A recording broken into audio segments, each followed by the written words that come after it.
buenas tardes. Me llamo Michele Catanzaro, soy periodista científico y profesor de periodismo científico en la Autónoma, aquí en Barcelona, y seré el moderador de este acto.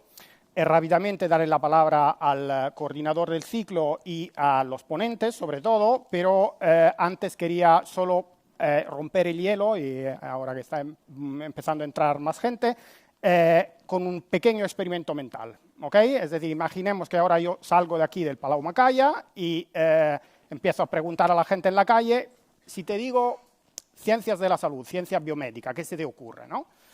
Muy probablemente, ¿qué me diría la gente? Me diría nuevos fármacos, el robot en el hospital, nuevas terapias innovadoras, etcétera, ¿no? Bueno, hoy vamos a ver aquí un ejemplo extraordinario de ciencias de la salud, de ciencias biomédicas, que tiene que ver con aspectos que a priori parecen mucho más inmateriales, mucho más menos moleculares, mecánicos, ¿no? Como son la prevención, la salud pública, incluso las políticas que hacemos en salud pública, y veremos que sobre estos aspectos que parecen tan inmateriales también se puede hacer ciencia dura, cuantitativa, big science, ¿no? Como se solía decir. Esto es obvio para parte de la audiencia de esta sesión, digamos, pero creo que con el experimento mental que os he propuesto, quizás podéis tener un poco una visión de que tampoco es tan obvio, digamos, para la audiencia general. Entonces, me parece súper interesante y además es realmente que se haya organizado este acto, además es realmente muy interesante porque tenemos unos ponentes extraordinarios que paso a presentaros. Mauricio Barreto es médico, es profesor emérito de la Universidad Federal de Bahía, es investigador de la Fiocruz, la Fundación Osvaldo Cruz, y tuvo su doctorado en epidemiología en la London School of Hygiene and Tropical Medicine. En 2016 fundó el Centro para la Integración de los Datos y el Conocimiento en la Salud, CIDAX, y de que nos hablará hoy, o el punto de partida de que nos hablará hoy, es esta mega cohorte, la cohorte de los 10 millones de brasileños, sobre el cual ha hecho muchísima investigación. Muchos de sus estudios, de hecho, tienen un impacto directo, una transferencia directa en la política pública. La discutidora de hoy se llama Beatriz González López Valcárcel, es economista, es profesora de economía en la Universidad de Las Palmas de Gran Canaria y fue presidenta de la Asociación Española de Economía de la Salud y la Asociación Española de Salud Pública y Asistencia Social. También es receptora de la Cruz de la Orden del Mérito Civil de Sanidad y es investigadora en Economía de la Salud con interés especial en métodos cuantitativos, temas como el tabaco, las drogas, la innovación en salud y el precio de los fármacos. Entonces ya veis que tenemos aquí una mesa muy, muy interesante. Habrá las presentaciones, habrá un debate y luego habrá tiempo para hacerle preguntas a los ponentes y al ponente y la discutidora. Entonces, sin más, le dejo la palabra al coordinador del ciclo, Miquel Porta, que es investigador en el Instituto Hospital del Mar de Investigaciones Médicas y catedrático de la Universidad Autónoma, experto en epidemiología, medicina preventiva y salud pública. Miquel.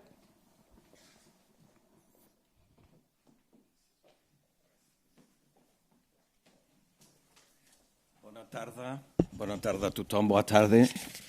Good afternoon. I think I should be speaking English a little bit, or maybe I will be mixing, but it's not necessary to present again the speakers. And what I will only say, as I said on the previous conference, is that my hope is really that you will like the talk so much that you will continue to read what they have published. I also said the other day that I wanted to make a quick reference to the fact that science is also emotion, que la ciencia es emoción también, y no hay nada para ilustrar esto mejor que los 30 años de amistad muy, muy cercana con Mauricio y con Estela, incluyendo momentos memorables con nuestros hijos en Salvador cuando eran muy pequeños. Y también debo decir, I must say as well that the experience publishing with Bea is short but unforgettable. And I cannot devote time to that, but she's an extremely good scientist and professional. She went to do what we only do when we feel as very young researchers. Cuando volvemos a sentirnos becarios, hacemos lo que Bea hizo con un paper memorable que escribimos para American Journal of Public Health, pero que también escribimos para la portada de El País. Mi papel ahora, en los pocos minutos que necesito, es muy sencillo. Recordar algunos de los temas transversales de este ciclo. En primer lugar, felicitar y agradecer de corazón a la Fundación La Caixa la convocatoria de un nuevo tipo de becas. Esto es un hecho histórico importante, que presenta retos importantes. En segundo lugar, recordar que hay una cierta voluntad de presencia en las conversaciones ciudadanas y profesionales y científicas, que los temas no siempre son fáciles y Michele ya lo estaba anunciando con su experimento mental, muy típico de un físico, me parece. Por lo tanto, ¿qué más temas transversales al ciclo son importantes hoy?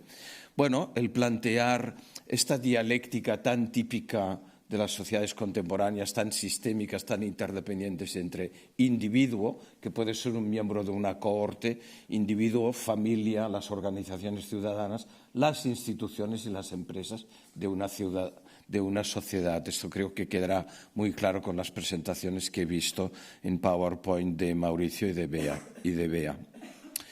Otra gran cuestión, relacionada con esta, las interacciones y las interdependencias entre medicina clínica y epidemiología y salud pública y ciencias sociales. Estamos un centro dedicado a las ciencias sociales y a las humanidades.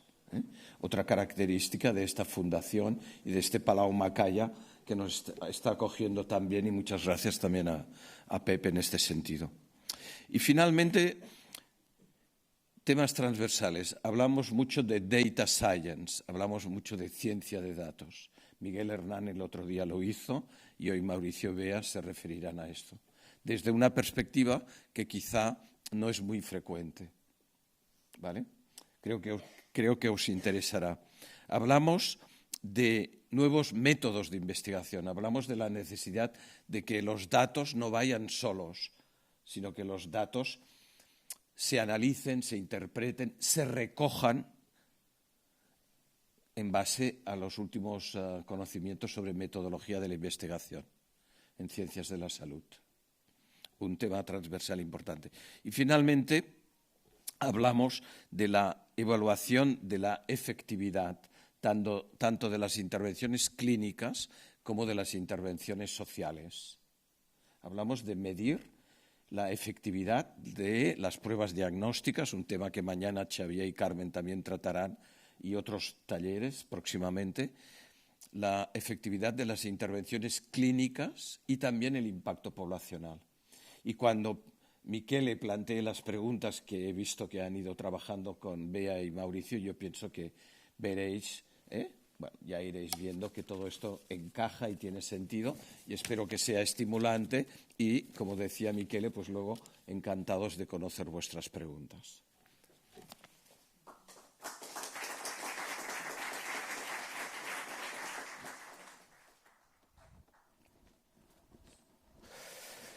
Y ahora es el turno de Mauricio Barreto. The floor is yours. Welcome.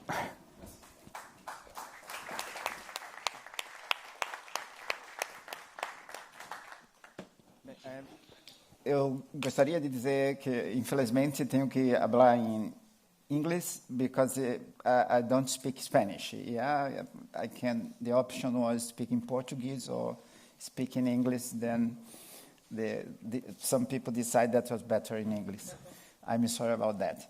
Well, I like to start to thank you very much to be here in Barcelona first. Yeah, to the invitation of the Caixa, Miquel. Yeah, to be with this fantastic group of people, yeah, to come here to see again, yeah, a lot of friends and this beautiful city. But my obligation now is to talk about an experience that I have had the opportunity to lead this experience, yeah, that is the idea to build, from epidemiology, from basic epidemiology. I'm an epidemiologist by training. I'm a doctor and an epidemiologist. Was to try to evolve, for a next step, to think what Michael talked about, the challenge of the health research. Health research has a lot of problems, a lot of challenges, and need creation, need new alternatives, Then I think there is a lot of people think about that and make or thinking about that and make a proposition about that or build things around that. Then I think it is an experience, that is developing a developing country, then it's a great honor to be here and present here in Spain, an experience that's going on in Brazil. And I like to start, one outline of my presentation, that is more or less the scheme that I'm going to develop during my presentation. And I'd like to start to talk about Brazil. Brazil is a lot of you probably know Brazil, but not everyone. Then Brazil is a large country in South America, having over 200 million people. 85% of these people live in urban areas.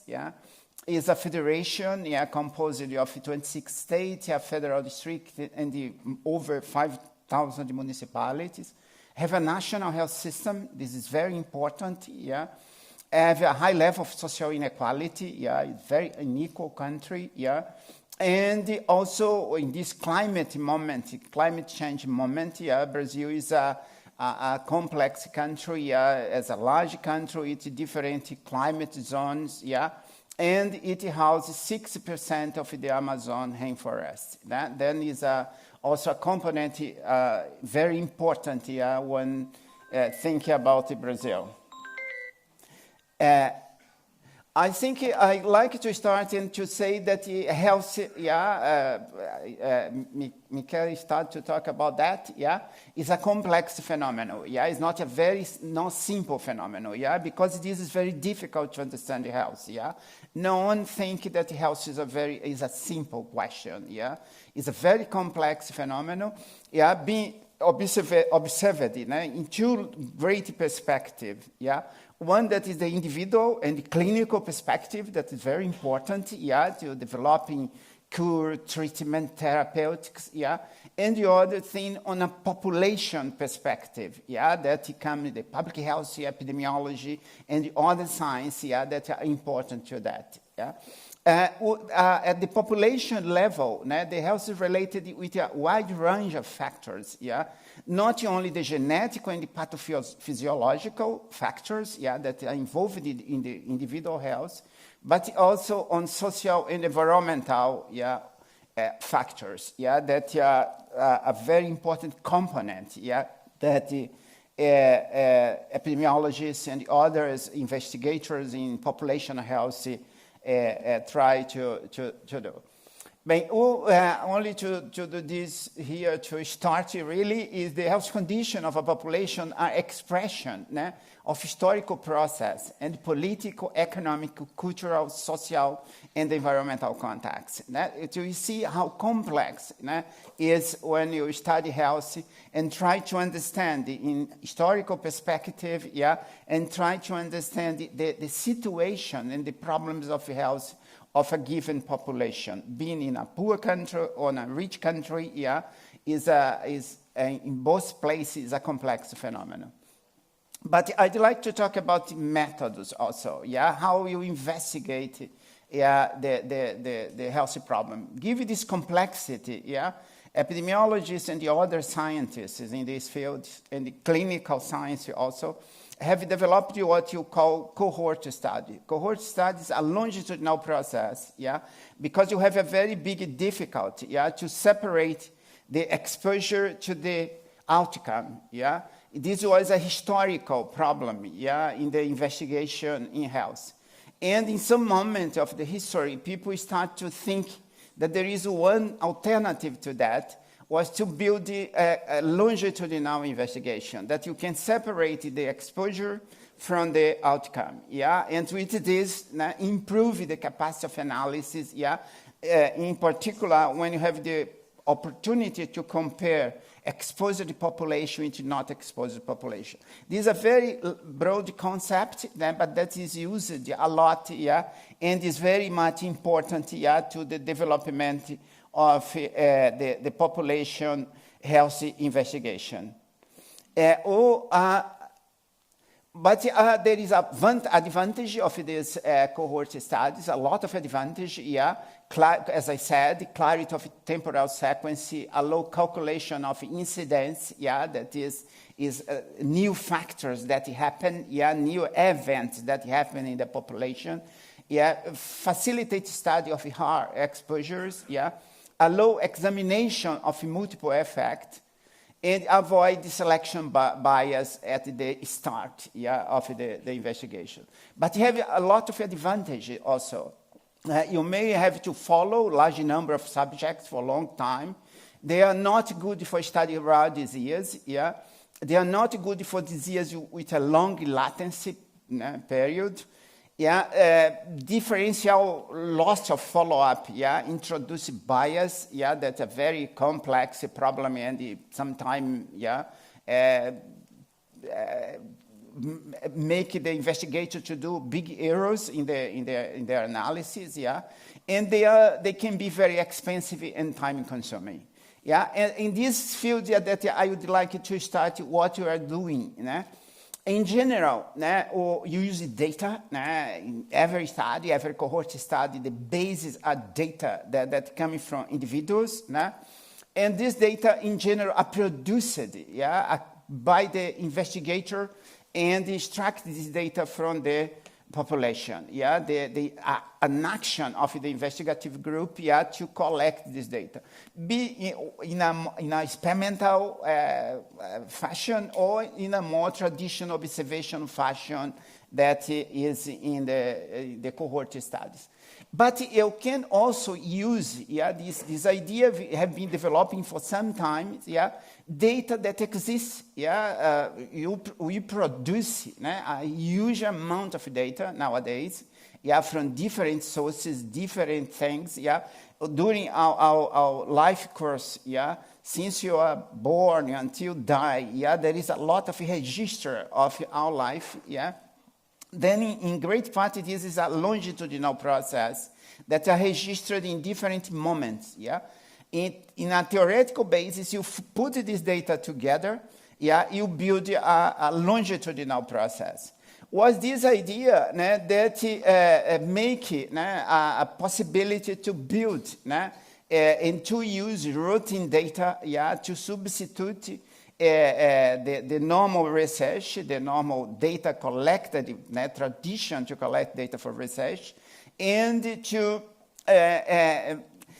take out some disadvantage of the classical cohort studies. And then that started our first point.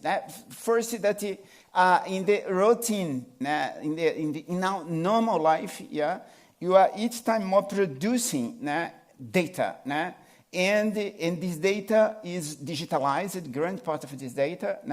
And for example, if you think on the health area, the amount of data that's produced now is incredible. Each of us during our life course, producing different things, yeah, in the health system that are collected, yeah, and stay in different places, yeah, in different systems, yeah, but that are produced about us, yeah. And this data is growing fast, yeah, and as I said, great part of digitalizer. But you also have another, yeah, system, yeah, that collect data, not only in the health system, but in other systems that collect the data, and sometimes this data are in a digital format, yeah, that can be really accessible and possible to be used. But there is a many challenge to use this data. It's not so simple, yeah. There is a different technological, operational, and there is a problem, yeah, data privacy and the integrity of the data. This is a big issue, yeah, that have been discussed in different societies, with different views about that, but this is a complex, process to use this large amount of data, to produce knowledge or to transform this data in scientific rigorous knowledge. This is one process that needs transformation and that have some not small challenge. And between this challenge, I'm not going in all of it. You need to connect this data, because this data is integrated in silos. You see a history of a person. I was born, I was registered in the birth. Later you have different things, you go to school, there is different registers, that, as I said, theoretically you can connect that, but you need to create system capable to connect that. This is the first one technological problem. For example, in Brazil, a great part of our data is not connected by numbers. From now on, this will be by numbers. But if you go for the past, there are a lot of the data having name of people, name of mother. Then how to connect this data is a complex thing, that need resources, that given the increase of the computation capacity and new ways to development of softwares, power of software, these have been increased, have become possible, in current time.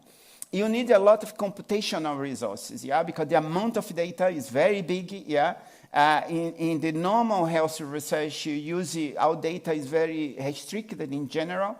You use microcomputers, you use standards, methods, standard softwares. But when you go to this stage of data, this level of amount of data and the complexity of the different processes involved, you need a lot more of expertise, and to use this data in an adequate way, more computational resources than the classical system. Then the data science, you have a parallel development of the data scientists and data science that have been very important, in the development of this, a lot of different resources that make it possible to use. Another thing is data governance. You need to have a complex system of data governance. To deal with some of the challenges that I present early. You need to develop a complex environment of data governance to guarantee the integrity, privacy, a lot of different things. To protect the data and to make the use of the data as best as possible. Was with these basic ideas, that you build in Brazil, two big cohorts, You go from the basic concept of cohort as a longitudinal study, but now you build this with data, that already exists, not collected by us, and connect this data using a baseline to define the entrance of person in the cohort. That is a register that exists in Brazil called Cadastro Único. Any Brazilian that apply for a social protection program, they need to complete that, and this was used as baseline, and was attached to that, a lot of different systems, in particular social protection programs and different health outcomes, death data, birth data, nutritional data, infectious disease data, was connecting this complex system, And the same thing was done with what we call CDAX, the birth cohort, a similar idea, but start at the birth, Birth cohort, a very common type of a cohort, is a subtype of cohort that is used for different purposes, in particular to study a problem is linked to the pregnancy, the early, the birth, in the early ages, you use a lot this concept of birth cohort, and you have this birth cohort. This 100 million cohort now, in fact, have 143 million people enrolled in the cohort. And the birth cohort is around 30 million births, enrolled in the cohort so far. But these cohorts are updated, they routinely, in some periods, new data come, new waves of data, and then the system is updated, to include new data. And this data is housed, this cohort is housed in a center that is in Salvador, that you call CDAX, the Center for Data and Knowledge Integration for Health, that is linked with the Fiocruz, that is a great institute, research institute, connected with the Ministry of Health of Brazil. With this material, with this structure, you have produced a lot of knowledge, That is what I try to summarize some important aspects or some relevant aspects, of our finds, And I try to classify that to make easy and understandable my presentation. One thing was investigate rare but relevant health events. I said that the cohort study have one difficulty, to study rare events, because they are in general small samples, relatively small samples, it's not very useful to study rare events. Here, as you have huge numbers, you can estimate things that are very difficult to estimate with normal studies. For example, tuberculosis, that is an important disease worldwide, very important in some developing countries, but important in any part of the world. One of this is transmitted people by people, through respiratory via. And then there is one question in public health, that is the degree of transmission that happens in the household, inside the household. If there is a case of TB, what the risk of a new case appear inside the household? That is a very closed environment, and where intense contact in general exists between the index case and all the family, all the other members of the household.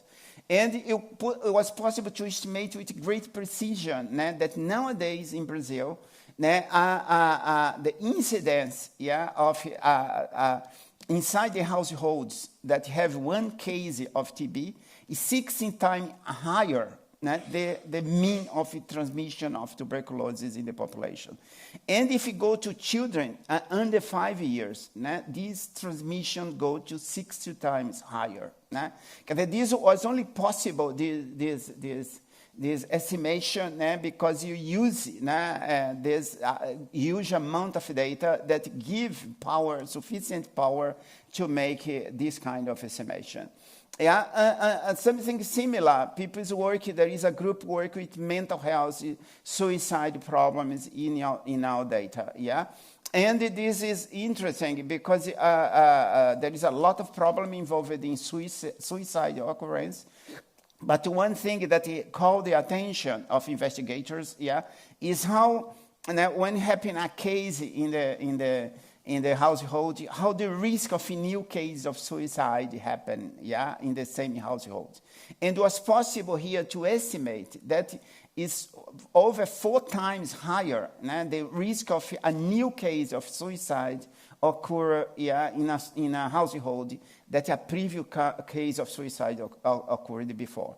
Then you see that this is not only population health, have huge clinical implication, A person with tuberculosis need to be cared, and the family need to be cared.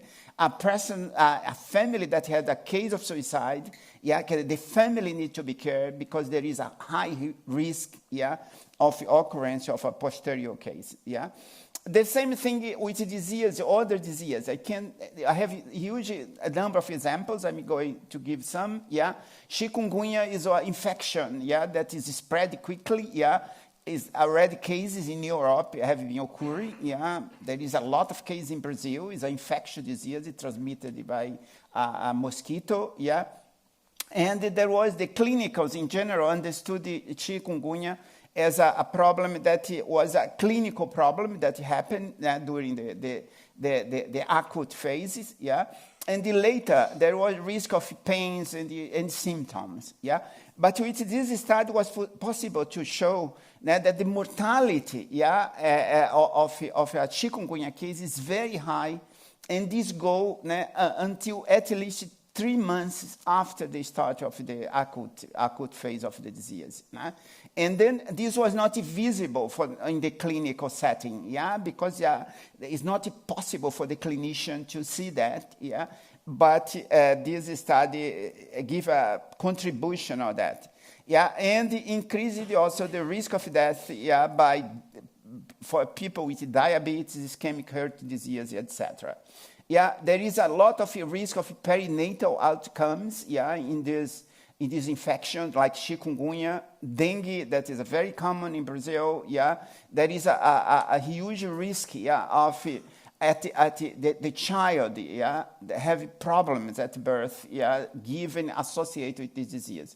A risk that also only can be detected, yeah, in the small, yeah, if you have a huge sample, yeah, a very large sample. Yeah, was possible to study the Zika was an important infection. Yeah, happened an epidemic in South America, yeah, a few years ago. Yeah, there have a devastating effect on during pregnancy. If this happened during pregnancy, the kid have huge amount of problems, yeah, neurological problems, brain problems, and other problems, yeah. But it also was possible to estimate with great details, yeah, all the patterns of mortality, what's happened, yeah, with kids that is born, yeah, of a mother that was infected with chikungunya, yeah. Then these papers and the others make an effort to detail and to give more information, yeah, how the kid, yeah, what's happened to the kid, yeah, that is born, yeah, from a mother with Zika. Yeah, the same thing on the nutritional side, yeah. One of the big problems in pediatrics, yeah, in neonatal pediatrics, is the kid that is born with preterm or small for gestational age, yeah, and or low birth weight, yeah. There is a high risk, yeah, of this child to die, to have disease, to have infection, and to die, yeah. But it is interesting when these three events are together, yeah, and this was possible because you use a sample now of 20 million births, yeah, to do this study, yeah, and you see the 1% of the kids that is born, yeah, preterm, what low birth weight, and with a small gestational age. These kids have a chance of 62 times higher of death than a normal kid, yeah? Then this estimation gives you an extension of the problem that need to be managed in neonatal care, yeah, if you find a kid with this situation. Well, another thing, yeah, and another line of investigation that have a great interest in my group is on social inequalities on health, yeah? Social inequality have been a major determinant of population health, and they have been an important question, yeah, to be investigated, and you have a contribution from the cohort. Yeah, Brazil is, as I said, is a very unique country, and this inequality has historical reasons, yeah. Brazil was colonized by Portuguese, yeah, not Spanish, that was in the other part of America, South America, yeah. And this, they find there in the territory the originary people, yeah, that live there, a great amount of people live at the time, yeah. And during the process of colonization, these people suffer a lot, yeah, of disease, of war, of, they were enslaved, and the others, exploitation process that really reflect up to now, yeah, how these people live, yeah, and continue to live. And another demographic process that happened was the slavery, yeah, from Africa. Yeah, Brazil was a big Brazil and the Caribbean and the others Latin America countries, yeah, they are very central in the transfer of enslaved people from Africa to the new continent. Yeah? And it's estimated that Brazil received around 5 million slavers. Yeah? So you have an idea. People talk a lot about slavery in the United States. Now, the United States is estimated around 600,000 slavers. Brazil received 89 times more slavers than the United States. And only in the 19th century, these slaves were freed, but were freed in a very bad situation, in social situation, because there was no any compensation, anything. And until now, being the indigenous people and the black population in Brazil suffer from this historical process. And over 5 centuries later of the start of the colonization process in the 16th century, you see this imprinted, and these inequalities imprinted in the health situation. So you see here, for example, in this graph, the mortality, the under 5 mortality in indigenous children is 3 times higher than the mean population of Brazil. The black population in red, also is higher, not so much, but is higher, near 1.5 times higher, than the white population. Then you see this difference, historical process that imprinted differences in the population. And if you look in more details, for example, Brazil health situation has improved a lot in the past few years. There is a lot of change, a lot of positive change. And for example, it's very rare, to find deaths by children, deaths by malnutrition or by diarrhea. That used to be very common in the past. But when you decompose the data, that is, as I said, only possible with these huge numbers of cases that you have been manipulated.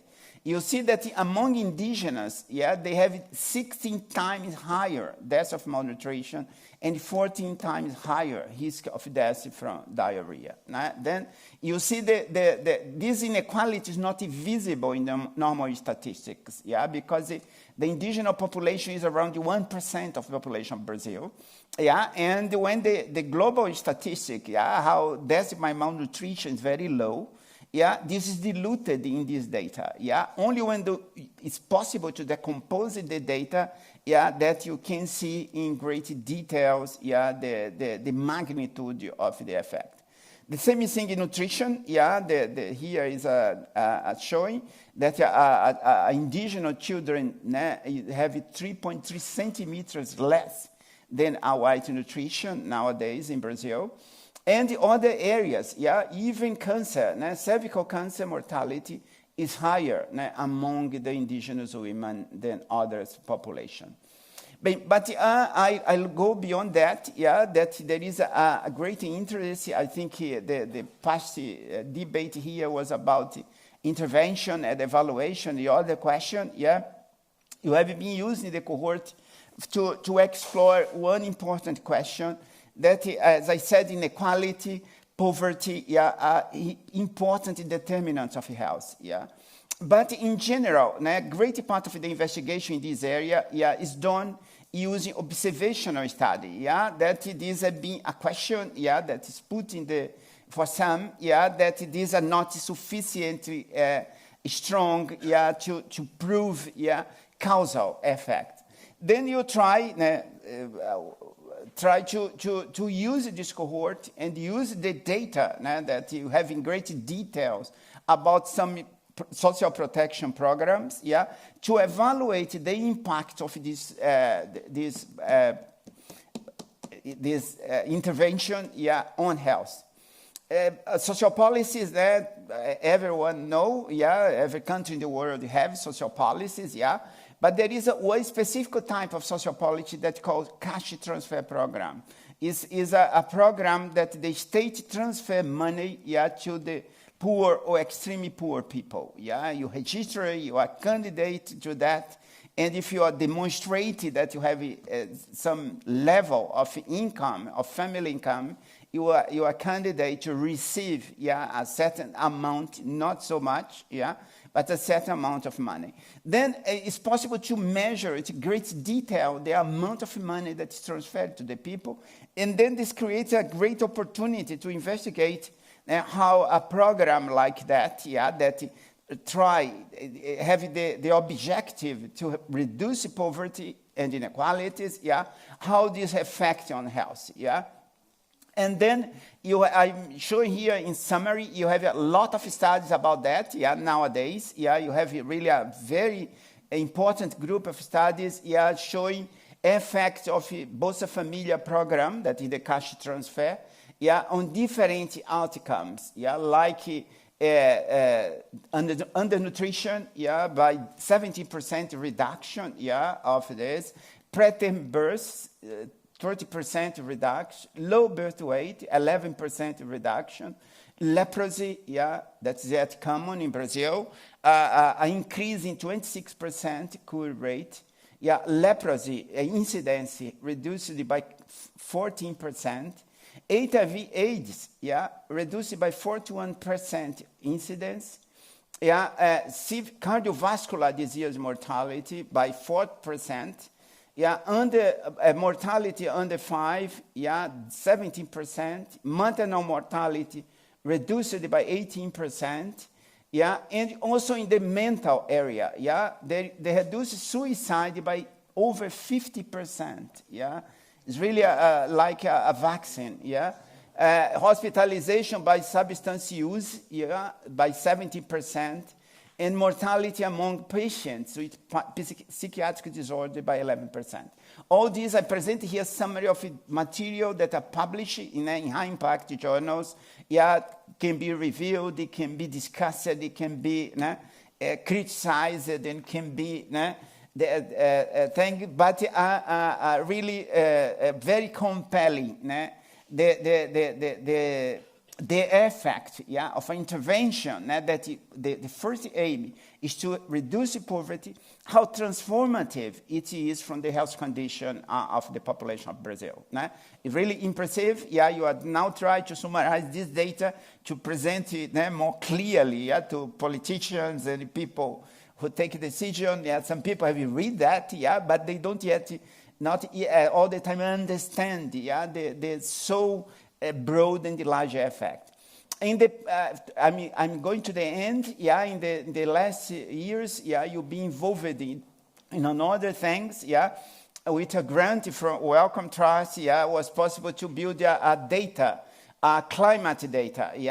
Because this cohort covers all Brazil, with primary or with individual data, then call the attention that could have a great potential to study the climate change relationship with health. Then it was one thing that opened us the opportunity to build a new layer of data. That was data of climatic data, using different sources of climate data, satellite data, modeling data, and inland systems of data collection, of climate data collection, different things. You put this together, then you have now a huge climate database, that have been possible, it's a new project. You are starting that. You have already some results, but it's the junior project in my group, and you have some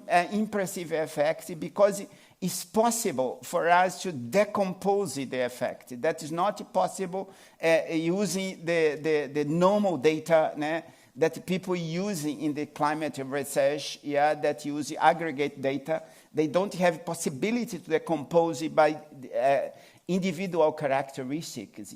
For example, the indigenous population have a high risk of death, in the heating than other groups. Then this is very clear. People understand that this must be true, but it was not possible to test. Then you have been possible to use this huge amount of data and the individual data to test the hypothesis like this. Was possible to test For example, there is a great debate, how the anthropogenic effect on climate work. It's very clear for climatologists, that the Earth temperature has increased, and second, that this is due to anthropogenic effect. The use of petrol and the other things, that have become or have heating the planet.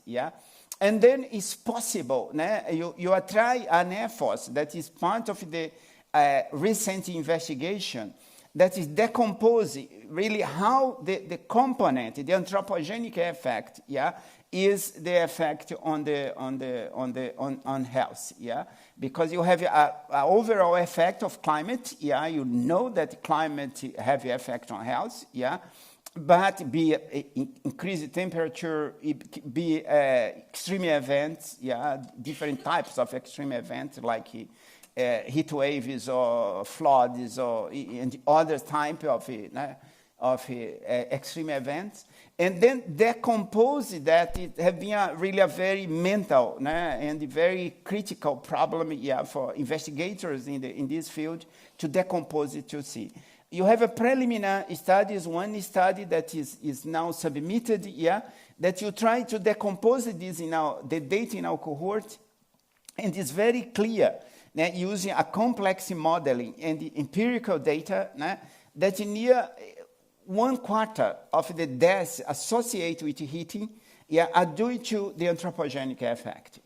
This is very, very compelling because this demonstrates the anthropogenic effect and how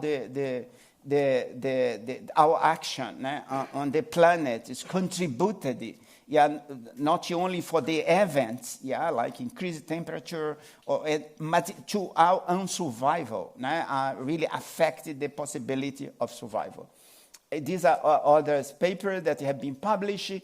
You have a big group in public involvement. You use data that are from Brazilian public. And you have really a very intense program. To connect with the society, with the leaders of different groups in the representation of the society, in the society to understand and to be to present to them what are you doing. Your data, this is owned by the Brazilian society, and the results that need to contribute to the society. And then you try to do that, and have been very positive, this relationship, and this has created new opportunity, new ideas, to explore the data, to the common good and to the benefits of the understand the problems in Brazilian society. Only two final remarks. I'd like to say that our experience and other that is around the globe, there is other countries that have a similar experience, they use this kind of data.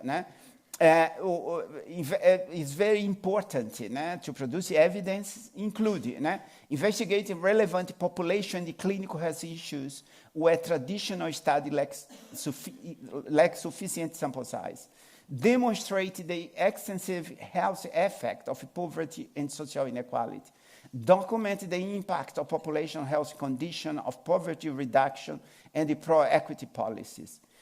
Explore the unequal effect of climate change on health, and to assess the impact of possible adaptive and mitigating policies. Facilitate easy and fast generalization of the research results. Because this kind of results is a lot easier to be understandable. They are a lot more generalizable than the traditional way of research. And enhance integration between research and society and the research and decision makers. Then I'm like to end with that. In our view, our modest view, there is a traditional model that is very important where the healthcare and public health and the research collect the data. The traditional way to do research that is very important and cannot be substituted, yeah? But there is an alternative model, yeah, where you use the data that is produced in the system, yeah, and this, in our view, integrate a lot more, yeah, with the policy, what are real doing, yeah, in terms of the population, yeah, without, say, also with clinical implication. Thank you very much. I think I talked.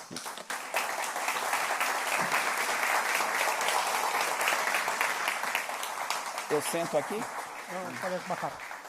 You can sit down. You can go down. Okay. Muchísimas gracias. Realmente me he ido emocionando a lo largo de la charla, ¿no? Porque es impresionante ver cómo en estos datos se quedan impresos, ¿no? Desde cómo se transmite la tuberculosis en una casa hasta el impacto del colonialismo, del esclavismo, hasta incluso qué porcentajes de muertes se deben al calentamiento global y en particular a nuestra responsabilidad en el calentamiento global. Bueno, todo esto tendremos la oportunidad de hablarlo ampliamente en el debate y ahora sin más le cedo la palabra a Beatriz González López Valcárcel, que es profesora de Economía en la Universidad de Las Palmas de Gran Canaria y bienvenida. Gracias. Bueno, muchísimas gracias por invitarme. Estoy encantada de estar aquí con todos ustedes. Yo les voy a hablar de dos cosas. Primero, tenemos que conocer y segundo, ¿qué hacemos con ese conocimiento? Empezamos por conocer. Mira, la ciencia tiene como objetivo último conocer relaciones de causa-efecto, relaciones de causalidad. Nos decía Mauricio, entre la exposición y el resultado en salud. A veces la causalidad no tiene que ser tan profunda de conocer las bases moleculares de algo que ocurre, simplemente nos conformamos con predictibilidad. Para las políticas lo que nos interesa es saber, ser capaces de predecir qué va a pasar si. Os voy a poner tres preguntas. La primera, a ver, ¿cuál es el efecto de un antibiótico sobre una persona, Miquel, que tiene una infección de orina? ¿Vale? Primera pregunta, causa-efecto. Segunda, más complicada. ¿Cómo conseguimos que la gente mayor realice actividad física, que los sedentarios se pongan en marcha? Porque hay mucha evidencia que la actividad física en personas mayores tiene efectos sobre la salud, que es mejor prescripción del médico, grupos de abajo arriba que se organizan y se socializan y de paso que hacen ejercicio evitan la soledad no deseada. ¿Cómo medimos esto? Y tercera pregunta, ¿cuál es el impacto del ingreso mínimo vital en España sobre la salud de los españoles? Fijaros, el ingreso mínimo vital es una medida tomada en 2021 en España para evitar la pobreza severa. Puede parecerse un poco a la bolsa de familia de Brasil. Nosotros necesitaríamos saber el impacto de esto sobre la salud, como afortunadamente en Brasil son capaces de medir, nosotros no. Pues fijaros, para cualquiera de estas tres preguntas, para contestarla, necesitamos los tres vértices de este triángulo, que los de atrás no lo leeréis, pero que son el de arriba, un conocimiento de base de la ciencia que hay detrás, la epidemiología, la economía, las ciencias sociales, datos y métodos. Las tres cosas son necesarias para contestar y formular las preguntas adecuadas. Pues fijaros, lo que ha ocurrido en los últimos años en el mundo es que ha habido enormes avances en el método y en los datos, reforzados uno con el otro. En los datos ha habido una revolución. Los datos observacionales eran de segunda división, eran datos, en fin, si no podías tener datos experimentales, pues qué remedio que utilizar los observacionales. Ya no son datos de segunda división, han pasado a primera. En parte porque hay registros administrativos masivos de poblaciones enteras. Incluso es más barato, porque ya son digitales, utilizar datos de registro que seleccionar muestras aleatorias, paradójicamente. Segundo, porque esos datos vienen de distintas fuentes y miden diferentes aspectos, lo que hacen en Brasil con el matching, el enlace de las distintas bases de datos sobre distintas realidades, ¿no? Y tercero, porque se colabora cada vez más entre instituciones. En Brasil nos lo acaba de contar Mauricio y es impresionante lo que han hecho y lo que saben gracias a la cohorte. Por ejemplo, efecto de la bolsa de familia, pero también contagio de tuberculosis dentro de la familia o contagio de suicidio. el riesgo de suicidio dentro de la familia. Bueno, en España estamos empezando, pero vamos más o menos bien. Lo que tenemos en los últimos años es un acuerdo entre las grandes instituciones del país, el INE, el Banco de España, la Tesorería General de la Seguridad Social, el Instituto Nacional de la Seguridad Social, la Agencia Tributaria y poquito a poco se va metiendo también Sanidad para enlazar registros poblacionales con datos administrativos de todos estos tipos. Gracias a eso, por ejemplo, la AIREF es la autoridad independiente de responsabilidad fiscal del país, la que controla al gobierno en cuanto a las finanzas, a los objetivos de déficit, etcétera, ¿no? Pues la AIREF, en su parte de evaluación, ha conseguido evaluar, por ejemplo, el impacto del ingreso mínimo vital sobre los objetivos que perseguía, que era la erradicación de la pobreza, o incluso si hay efectos adversos sobre el buscar trabajo. Si tienes una paguita, pues a lo mejor resulta que no eres tan proactivo buscando trabajo. Todo esto han conseguido medirlo gracias al enlace de bases de datos poblacionales de esas fuentes que aparecen aquí, del INS, de la Agencia Tributaria y de la Seguridad Social, vidas laborales. Y lo llevan haciendo 4 años.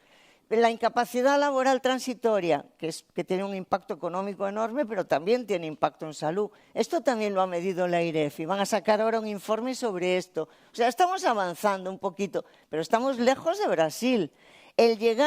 Podemos demostrar que el ingreso mínimo vital tiene un impacto sobre la pobreza severa, pero no vamos más allá y todavía no somos capaces de demostrar que este impacto tiene una reducción enorme en morbilidad, mortalidad, niños de bajo peso al nacer, etcétera. En Europa también estamos de suerte, porque gracias al espacio europeo de datos sanitarios vamos a tener una base de datos enorme de datos clínicos, de las historias clínicas de los ciudadanos de todos los países y además con una estructura federada, que es muy buena idea. No va a haber un repositorio global. Cada base de datos va a estar en su sitio, pero va a haber conexiones a través de scripts y de preguntas de investigación. Y tenemos también el Darwin EU. El Darwin EU, que ya está en funcionamiento con 180 millones de personas ahí, es una enorme base de datos para estudio de, digamos, efecto de los medicamentos con datos en la vida real. Se llama Data Analysis and Real World Interrogation Network. Esas son las iniciales de Darwin, ¿no? Y que ha generado ya más de 100 publicaciones en 2025. O sea, estamos de enhorabuena. En España tenemos una cohorte en ciernes que promete muchísimo, por lo menos a mí me hace muchísima ilusión, que es la cohorte IMPACT. La cohorte IMPACT es un enorme esfuerzo en salud pública de crear una cohorte de españoles seleccionados al azar. El director científico es Fernando Rodríguez Artalejo, que iba a estar aquí hoy, pero qué pena que no. Es un proyecto colaborativo de todas las comunidades autónomas con 59 grupos de investigación y 50 nodos. Buena noticia, hecho desde primaria. Esto es muy buena noticia para el país, que en primaria haya iniciativas de investigación de esta envergadura, ¿vale? Una cohorte de 200.000 personas seleccionadas aleatoriamente que se van a seguir durante 20 años.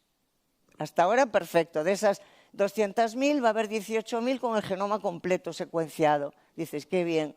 Bueno, qué bien, no sé. ¿Por qué? Porque la continuidad de esta cohorte requiere financiación. Estamos en un momento, somos conscientes todos, en que la economía española está dopada. Tenemos los fondos del REAC después de la COVID, ha habido un helicóptero que ha lanzado dinero y estamos todavía en 2026 con este flujo de fondos que también llegan a la investigación. Cuando llegue 2027 y estemos en síndrome de abstinencia, vamos a ver si se recortan los fondos de investigación y si entre ellos uno de los damnificados es un proyecto tan interesante como este. Por eso yo desde aquí digo, por favor, que este no se detenga, porque es un proyecto interesantísimo que combina datos clínicos, datos epidemiológicos, pruebas físicas exhaustivas, la impedancia, la fuerza del músculo, no sé qué, pruebas genómicas y encuestas sobre condiciones sociales de vida, sobre situación económica familiar, estructura familiar, etcétera. Como dice el folleto, un cambio de paradigma, medicina preventiva de precisión. Oye, qué bien, qué maravilla, ¿no?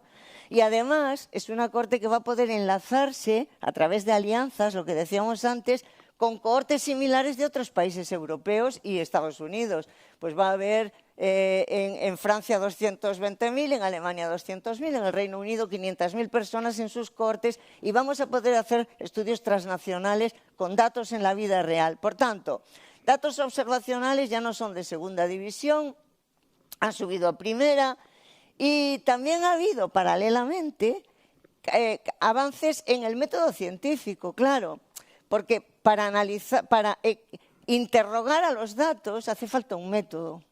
Si tú vas a la selva y te pierdes en un mapa, no haces nada, necesitas el mapa y el mapa de alguna manera es la base científica de la disciplina y también el método, ¿vale? Entonces tenemos dos posibilidades y las dos se están abordando.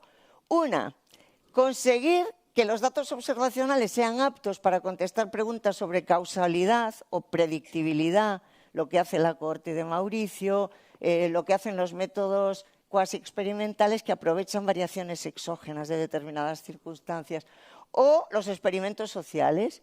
Entonces, esa idea de que los ensayos clínicos eran solo para la biomedicina y para medicamentos ya no es cierta. Hacemos experimentos sociales y aquí se ha avanzado en paralelo en epidemiología y en economía. Esther Duflo, que es Premio Nobel de Economía, se dedica a hacer experimentos sociales para erradicar la pobreza y el desarrollo de los países en muchísimos países del mundo. Va a dar un curso en mayo en el MIT, $1.000 pagas y puedes hacer el curso sobre cómo hacer experimentos sociales, cómo aleatorizar, etc. Y el Banco Mundial hace muchísimos experimentos también, acaba de sacar este manual sobre cómo diseñar y analizar experimentos poderosos, dice, ¿vale? Experimentos sociales. Vale, decimos, hombre, los métodos tienen que interrogar a los datos y contestar preguntas. ¿Y por qué es tan complicado? ¿Por qué es tan complicado contestar preguntas en nuestro campo? Pues es complicado fundamentalmente porque en biomedicina se estudia a una persona que viene definida por las fronteras de su cuerpo. El cuerpo te aísla del resto de los ciudadanos y es tu entidad, pero cada persona pertenece a distintos cuerpos sociales, perteneces a distintos grupos. Vas a la escuela, tienes tu grupo de amigos, de gimnasio, del trabajo, y cada uno de ellos te va a influir de alguna manera y va a haber interacción social en tus comportamientos relacionados con la salud.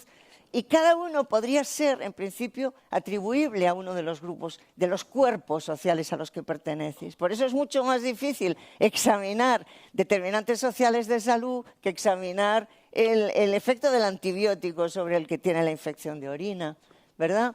Entonces, no solo hay que conocer la efectividad, sino también el coste-efectividad. Es decir, si los recursos que gastamos para conseguir un resultado compensan ese resultado que conseguimos. Coste-efectividad, que no os voy a amargar con esto ahora porque no es el objeto de esta charla, ¿no? Pero fijaros en lo que hace el grupo de epidemiología social de la Universidad de Malmö, en Suecia, que está liderada por un médico español, aunque es ya muy sueco, ¿no? Que es Juan Merlo. Aquí tenemos dos estudios de ese grupo relacionados con el comportamiento individual y el comportamiento social, para ver si hay que intervenir en la persona o en el grupo. El estudio de la izquierda sobre sedentarismo y el estudio de la derecha sobre antidepresivos. El de la derecha está hecho con datos poblacionales de los 8 millones de suecos mayores de 10 años, el de la izquierda está hecho con datos de muestra, pero da igual, el método es el mismo. Lo que hace es meter los datos de todos los cuerpos sociales a los que pertenece el individuo y analizar esa información en relación a lo que queremos, a la pregunta que nos hacemos. Y la conclusión es la opuesta. En sedentarismo hay que hacer, en Suecia, políticas generales, no políticas dirigidas a unos determinados individuos identificables. Políticas generales, en cambio, en uso de antidepresivos sí que hay que ir a targets determinados y que el trabajo ha sido capaz de identificar. ¿Vale? Bien. Bueno, es muy complicado estudiar el comportamiento humano en cuanto a salud porque existe el contagio también. Fíjate, Mauricio lo dijo cuando dices que el suicidio se contagia dentro del hogar.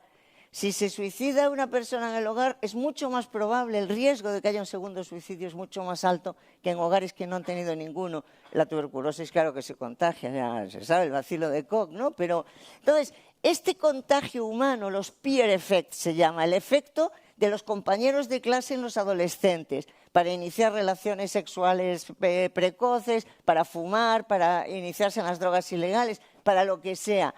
Todo este fenómeno del contagio y la interacción social es apasionante en salud y es un tema al que hemos dedicado, en nuestro caso, bastante esfuerzo. La obesidad se contagia. Parece mentira, pero la obesidad es contagiosa. Esto lo demostró ya en el año 2007, creo que fue, este estudio maravilloso de un geógrafo, como líder de grupo, Christakis, sobre el contagio de la obesidad en una ciudad que era Framingham, en Estados Unidos. Framingham es una ciudad de 200 y pico mil habitantes, que resulta que había sido examinada toda la población de esa ciudad en el año 71, por ahí, para hacer las tablas de riesgo cardiovascular, las famosas tablas de Framingham. Igual os suenan un poco. Bueno, pues lo que hicieron estos geógrafos fue que 30 años después desempolvaron los papeles que habían dejado en los cajones diciendo quién es tu contacto por si te pierdes de la cohorte y al perderte la pista, quién podemos llamar, y analizaron todos esos datos de relaciones sociales dentro de la red, el amigo, la pareja, etcétera, y descubrieron que la evolución de la obesidad en Framingham no era aleatoria, sino que en determinados barrios la obesidad era epidémica y había aumentado muchísimo en 30 años, y en otros al revés. ¿Y por qué? Pues en parte por la interacción social. Y esto lo consiguen medir. Y descubren, por ejemplo, que tener un amigo que se hace obeso te aumenta mucho más el riesgo de tú engordar también, que si el amigo es unilateral, tú dices que eres su amigo, pero él no dice que tú lo seas, o un vecino. Todo esto científicamente es muy complicado. ¿Cómo voy de tiempo? Mal. Científicamente esto es muy complicado porque tú observas el fenómeno de que unos barrios la incidencia de obesidad ha aumentado mucho y en otros ha disminuido, y esto puede ser por tres cosas. Pues, motivo número uno, causas comunes que comparten. Han abierto una pizzería debajo y dos vecinos que ni se conocen engordan los dos a la vez porque van a la pizzería, ¿vale? Motivo número dos, efecto composicional. Los obesos tienden a instalarse en determinados barrios, quizá porque no tienen cuestas, por lo que sea, ¿no? Porque tienen más cerca el metro, tal. Composicional. Y tercero, el verdadero efecto de la interacción, que es el que queremos medir. Cómo las personas contagian los comportamientos con la salud. Esto es lo que estos consiguieron medir en el trabajo tan bonito, ¿no? Se habla de estilos de vida, me salió mal el tachón. Yo estoy completamente en contra de esta palabra estilos, no es algo que tú elijas. Los determinantes sociales de la salud tienen que ver con condiciones a las que tú estás sometido desde la cuna, ¿no? Cómo te alimentas, cuál es tu actividad física, si consumes drogas de todo tipo, si conduces temerariamente. La soledad no deseada, ¿es un estilo de vida? No, pero es un riesgo para la salud. O el casarse. Los estudios demuestran, muchos, todos, que las personas casadas tienen mejor salud que las que no están casadas. Entonces, a ver, aquí, digamos, hay causalidad inversa, o sea, si tú tienes buena salud es más fácil que encuentres pareja y que te cases, la relación va al revés. Pero yo voy a otra cosa, que es, si se demostrara que al casarte mejora tu salud, entonces sería lícito que las autoridades sanitarias forzaran a la gente a que se case. Y así entro al segundo punto, que es más corto Segundo punto, que es justificar, una vez que sabes las relaciones causa-efecto, que las tienes identificadas, medidas, con las cohortes de Mauricio, con todo, hasta qué punto se justifican intervenciones en el comportamiento humano para que se cambie de comportamiento. Y aquí la economía del comportamiento tiene muchísimo que decir. Shiller es premio Nobel de Economía porque precisamente estudió los sesgos y digamos, la irracionalidad de las personas. En este libro, Fishing for Fools, o sea, algo así como Pescando Tontos, algunos de los capítulos están dedicados a salud, a comportamientos en salud. Fijaros que el libro se subtitula La economía de la manipulación y el engaño. ¿vale? Y Thaler, que es otro premio Nobel, también de economía, es el que inventó los nudge. Los nudge son empujoncitos. Los nudge son pequeños empujoncitos para que te comportes mejor, por ejemplo, de forma más saludable. Los nudge se supone que afectan a la arquitectura de tus decisiones, pero no prohíben, ¿vale? No prohíben. Son formas de hacer que lo sano sea más fácil para ti, que sea tu mejor opción, ¿vale? Claro que hay un problema ético. ¿Hasta qué punto es legítimo? ¿Hasta qué punto es legítimo forzar a las personas, aunque sea por su bien? Los nudge. Esto hay mucha literatura en salud pública también en España, súper interesante, ¿vale? Pero un poco la idea sería que tiene que haber un equilibrio entre hasta qué punto forzar a la persona o empujar a la persona a cambiar sus decisiones, pues, y digamos el bien que se consigue con ello, ¿no? La salud. Claro que entre el blanco y el negro hay muchos grises. Pensemos en el tabaco. Entre la prohibición total de fumar, el tabaco se convierte en ilegal, se compra en el mercado negro ya porque prohibido total, hasta la permisividad total, puedes fumar en todas partes y no pasa nada. Claro, hay un gradiente enorme en el medio. Y en ese gradiente que hay en el medio, en esos grises, es donde entran los nudge, empujoncitos, ¿vale?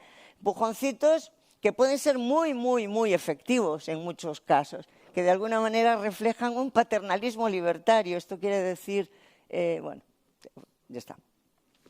Hay que tener cuidado porque algunos de estos nudge son bien intencionados, pero tienen un resultado no deseado e imprevisto. Un ejemplo que les pongo aquí es el de Málaga. En Málaga ponen unos alcoholímetros en la feria para que la gente pueda medir su nivel de alcohol antes de coger el coche, y en TikTok aparece un concurso para ver quién da más alto en el alcoholímetro y los jóvenes beben más para dar más alto. Es un efecto indeseado de un nudge pues bien intencionado. Y ya termino con mensajes para llevar, ¿vale? Que es un poco el resumen. Primero, nuestra misión como científicos es aportar evidencia como lo hace Mauricio en Brasil, como lo intentamos hacer muchos de los que estamos aquí, ¿no? Vivimos en una revolución, afortunadamente, con datos y con metodología. Hemos avanzado muchísimo y tenemos el ejemplo de la cohorte de los 100 millones de brasileiros, también en España y en Europa. Estamos avanzando. Y se está avanzando paralelamente a los datos observacionales con experimentos sociales, como los que hace el Banco Mundial, como los que hace la DUFLO, pues en Indonesia o en Kenia, ¿no? Y una vez que tenemos la evidencia, ¿cómo utilizarla? Pues la escala entre libre elección e imposición es una escala amplia y en el medio están los nudge como herramienta para la salud, ¿vale? Y que tienen su potencial y que no quise entrar en esto en detalle porque tampoco tengo tiempo para tanto rollo, pero nada, eso es lo que les quería decir. Muchas gracias.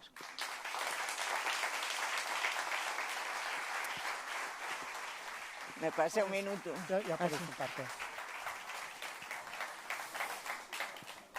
Invito a Mauricio también a subir. Muchísimas gracias. Realmente has comentado, ¿no? esta idea de que tenemos un cuerpo y tenemos cuerpos sociales, de que hay un contagio, pero que es un contagio social, ¿no? Es una manera de hablar de la salud a la cual igual no estamos tan acostumbrados. Me quedo muy contento con la idea de que estamos trabajando en nuestras cohortes después de haber escuchado esta cohorte tan impactante de Brasil, aunque un poco preocupado con lo del acantilado de 2027 en los recursos. Bueno, ya veremos qué pasará. Vale, entonces, ¿cómo quiero que realmente haya tiempo para que debatamos todos? Iré muy al grano en el debate, digamos, moderado por mí. Quisiera volver un momento al experimento mental justamente que hacía al principio, ¿no? Es decir, a nadie de nuestros entrevistados imaginarios del Passeig de San Juan se le hubiera ocurrido, cuando uno le dice, háblame de ciencias de la salud, decir colonialismo, ¿no? O esclavitud, o ingreso mínimo vital, o datos, ¿no?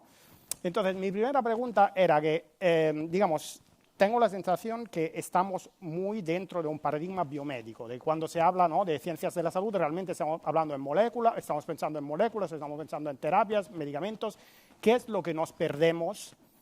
Digamos, ¿qué hay más allá de eso? ¿Y qué es lo que nos perdemos, digamos, si no tenemos en cuenta todo lo que hay más allá de esto? Yo acho que é uma questão, if we look in history, yeah, how this evolved, yeah, there was some moment in history that the explanation was more in the context, yeah. When the biomedical sciences started, yeah, on the turn of the 20th century, yeah, there was until the half of the past century, yeah, a change, yeah. The knowledge was to the labs, yeah, instead of the context. Then I think what we need, yeah, is to put these things together, yeah. Because you have a lot of knowledge, yeah, that needed to be integrated. And one of the big problems in the health research, yeah, is integration, not only of data, but integration of theory, integration of knowledge, yeah, integration of finds, yeah, and all things that make the explanation, yeah, complete of the phenomena that happen. Yeah, then I think there is no biomedical explanation to you can explain a small problem. Yeah, some problem is better explained in the biomedical perspective. Some problem is more better explained in the a more population-based perspective. Mm-hmm. But all the problem of health, yeah, I think is a combination of these two things, yeah, that need to be developed, yeah, and need to evolve, yeah, to us to really solve the big challenge that happening in the human population regarding health. Thanks. Beatriz. Yo estoy de acuerdo. Sí. Si quieres añadir algo más, ¿no? Por ejemplo, el caso este que decías de los investigadores, no me acuerdo de qué país nórdico, ¿no? Que han ido a ver qué problema tenía unas causas más individuales y qué problema tenía unas causas más sociales, sí. ¿no? Eso claro, los nórdicos nos llevan mucha ventaja porque tienen datos poblacionales desde hace mucho tiempo. Ellos no tienen el prurito nuestro de que la protección de datos no te permite y tal, y nos llevan ventaja. Tienen una revista escandinava de salud pública que es muy buena y que publican cosas suyas, claro.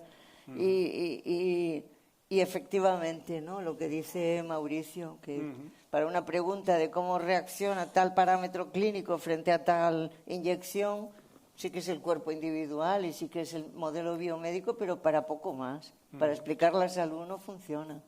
Es decir, que tú dirías, entre los factores más estrictamente biológicos, moleculares y los sociales, ¿le darías más peso, digamos, a los otros? Digamos, ¿o es una combinación de los dos? Una combinación de los dos para no mojarme. Muy bien. Bueno, de hecho, una cosa que es muy impactante lo que habéis explicado es que además de... Es decir, que aquí tenemos algo más de una descripción, digamos, de lo que ocurre en el mundo de la salud, ¿no? Es decir, habéis entrado en valorar cosas como, por ejemplo, bueno, ¿qué hacemos cuando intervenimos en el mundo de la salud, ¿no? Es decir, esto es un sistema complejo donde lo estamos modificando mientras lo observamos de alguna forma, ¿no?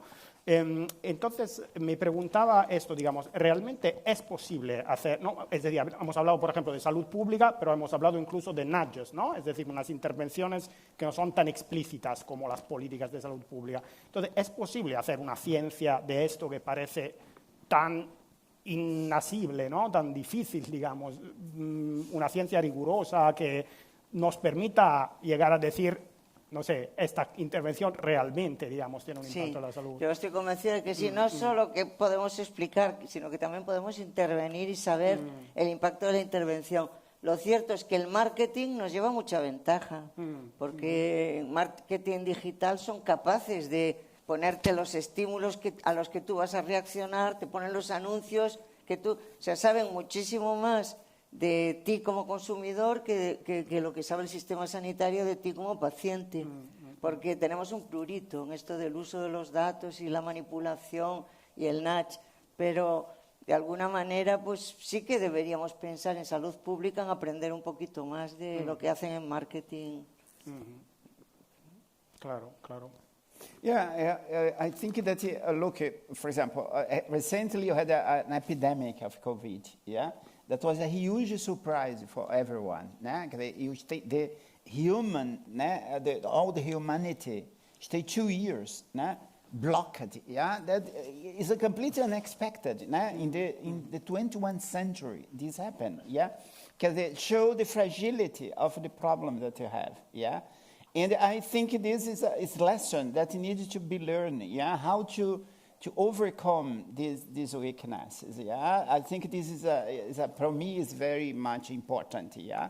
And you have a way to do research, you need new knowledge, yeah, but you also need to put this knowledge in more broad, yeah, explanatory system, yeah, capable to really give clear comprehension of the problem that affect us, yeah?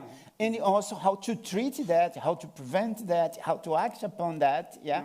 But everyone started by understanding, yeah? If you don't have a clear explanatory construction of what's happened, yeah? And you have a lot of difficulty to do that, yeah? Because health science, I don't say health science in general, because I'm really incapable to do that, but health science, yeah, they are really in modulus, yeah. This is a crazy thing, but it's in modular, yeah. The brain, the human brain, you understand a lot of things of the human brain, but no one was capable to integrate. What's memory, yeah? What is thinking? What's thought, yeah? Because you are yet incapable to integrate, yeah, to give really explanation for the real phenomena that happen, yeah? Then you need to think on the way that science is being developed and how we are developing that, yeah. Genial. Aquí ha habido una palabra que nos ha acompañado desde el inicio, digamos, de la charla, que es datos, ¿ok? Y como decía antes, yo me he ido emocionando, ¿no? Porque tú ves, bueno, al inicio explicaste, ¿no? Todo este conjunto de datos, y dices, bueno, esta es una cosa para informáticos, ¿no? Etcétera. Y luego de pronto te enteras que esto tiene que ver con el suicidio, con el impacto en la salud de las desigualdades, etcétera, ¿no? Pero digamos, yo soy un perro viejo, ¿no? Llevo un poco de tiempo en esto y en los datos ha habido un ciclo de enamoramiento, ¿no? Es decir, bueno, los datos son como una especie de piedra filosofal que te lo dicen todo. Tú abres los datos y ahí encontrarás correlaciones y un poco, escuchando vuestras charlas, parece, ¿no?, que es así, ¿no?, que tú, ostras, juntas 100 millones de datos de brasileños y de allí sacas este indicador, ¿no?, resultado, esta predicción, etcétera. Entonces mi pregunta ¿es así realmente? Es decir, ¿los datos hablan por sí solos? ¿Estamos frente a cancelamos, ¿no?, 2000 años de historia de la ciencia y de pronto con los datos lo hacemos todo? ¿O hay algo, digamos, ¿qué es lo que falta? ¿Qué es lo demás, digamos? I think the data don't talk by themselves, yeah? The research, yeah, you put question for the data, yeah? And you, through our methods, the data quality, you test the quality of your data, it's possible to answer some questions or not, yeah? I think this view of the data will speak by themselves. Is a backward view, yeah? Because if you look at the development of science, yeah, modern science, was really one of the great advancement of science, yeah, on the epistemology and in the philosophy of science, yeah, was the idea that science evolved by questions, yeah, by permanent questions, based in the past knowledge and in prediction of the future, né?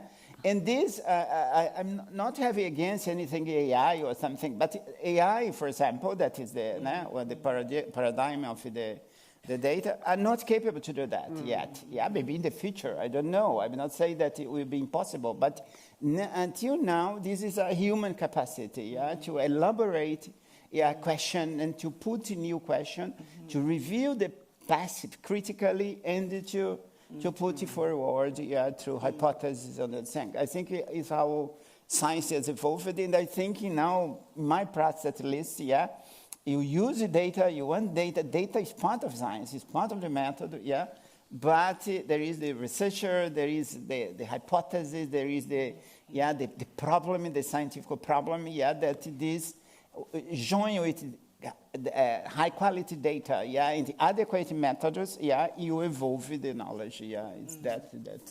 Decía que te indignabas cuando decía que Hombre, los datos hablan solos. al revés, un peligro. O sea, estas grandes masas de datos solos por los que navegar sin tino, sin rumbo, son un peligro. Es peor que no tenerlos. Hace falta, como decía Miquel antes, hace falta conocimiento científico de la disciplina de base. ¿Sabes? Tú si no, te pierdes. Tú si no sabes a dónde quieres ir, pues no vas a llegar, claro, no tienes rumbo. Y esto es lo que hace la teoría el conocimiento básico en ciencias de la salud, el conocimiento de epidemiología, el conocimiento de medicina clínica, el conocimiento de economía, ¿sabes? De lo que estés trabajando. Claro. Y ya ahora de aquí poquísimo abrimos, es decir, empezad a pensar y a prepararos a levantar las manos para... justamente ahora quería proyectar un poco sobre hacia dónde va esta línea de investigación, ¿no? Es decir, cuáles son las limitaciones de estas cortes de datos en la actualidad que se necesita para mejorarlas, digamos. Si podéis así apuntar una agenda. In our case, I can talk example for our case, a concrete case, yeah. There is problem, yeah. There is advantage now it's capable to solve some problems, but not possible to solve other problems. Yeah, for example, you have problems in some moments with confounder factors. Yeah, you don't have some factors. Yeah, because there is no data available. Yeah, to be connected to the cohort. Yeah, another problem is access to this data. There is not yet. Brazil have laws, yeah, data protection laws, yeah, there are national ethical committees, yeah. For example, our work is supervised by the National Ethical Committee, yeah, is according to the national data protection law. But even that, yeah, the access to the data is not so easy, yeah. It is not clear yet, that you don't use the data of anyone, yeah, because no one is identified, yeah. Our research is arrived to generic conclusions, about the effect of things, about association, about things, yeah. But this is not yet a clear comprehension, yeah. Then there is problems on this field, yeah. There, in some countries, is difficult this happen, yeah, because it is the limit. For example, you work with colleagues in Ecuador, they have a great difficulty than we have in Brazil to have access to the data, yeah. And also methods, yeah, because sometimes you have this big data generating new challenge, yeah, to process, to speed the computer resources, yeah, to depend of the models or the analysis that you plan to do. Yeah, you have a lot of, need a lot of computational resources. Then is a complex setting, yeah, that is not a function of a researcher, yeah. I think you only think things like that, yeah, as national or structures, yeah, capable to serve the society, yeah, to be developed to serve the common good. For example, very clear the law, the data protection law in Brazil. This is clear. The lawmakers were very clever, as in my view, to put that this data can be used when it is for the common good, yeah, and with protection, and protection of the individual characteristics, yeah, and to produce for the common good. Then these are things that need to change, yeah, and to be discussed in different societies, in different social Beatriz, contexts. relacionado con esto, antes decía que hay cierta respeto según qué contexto hacia estos proyectos, ¿no? Donde se cogen muchos datos de seres humanos, de personas, nuestros, ¿no? Claro. Incluso esto que decías de los experimentos sociales, que están fascinantes, se podría también mirar como una cosa un poco distópica, ¿no? Quería preguntarte sobre esto, es decir, ¿hay asuntos éticos a tener en cuenta, de privacidad, no sé, de cómo hacerlo, o realmente... Bueno, es un poco loco cuando estamos regalando los datos a las redes sociales, digamos, pero bueno, que también le podemos igual compartir por temas de salud, pero hay algunos asuntos de esos que hay que tener en cuenta. Sí, hombre, en España yo creo que velamos, o sea, estamos muy protegidos, y en Europa en general, ¿no? Por ejemplo, el enlace de todas estas grandes bases de datos de toda la población española, la agencia tributaria tiene los datos de todos los que estamos aquí. Si tienes un niño de un mes que acaba de nacer, ya está en la base de datos de la agencia tributaria, su patrimonio y su renta, que va a ser cero, pero... Entonces, claro, el enlazar estos datos con datos sensibles que pueden ser de, por ejemplo, de bajas laborales o tal, tiene que hacerse en condiciones de garantizar el anonimato y se hacen salas seguras y no se le da a cualquiera, o sea, se es bastante restrictivo con esto, afortunadamente, ¿no? Yo creo que esa es una forma de protegernos como sociedad, aunque luego regalemos los datos a Google, porque voluntariamente, ¿no? Pero los experimentos sociales que hace el Banco Mundial, que hace la DUFLO y todo esto, se hacen generalmente en países de renta baja y tienen sus principios éticos, o sea, tienen, claro, tienen su código ético. Son muy útiles porque demuestran cosas que de otra manera no se podrían demostrar. Por ejemplo, que en la India rural es mejor dar el cash transfer, o sea, la bolsa de familia a la mujer que al hombre. Pues si se la das a la mujer y se ha demostrado un experimento, pues este dinero prospera, monta un negocio y tal, se das al hombre, pues se va a la taberna y ya tal. O por ejemplo, que en Kenia, para conseguir que los niños tengan más conocimiento y más educación y tal, es más efectivo desparasitarlos que contratar un profesor nuevo en la escuela. Y esto solo se consiguió saber con experimentos.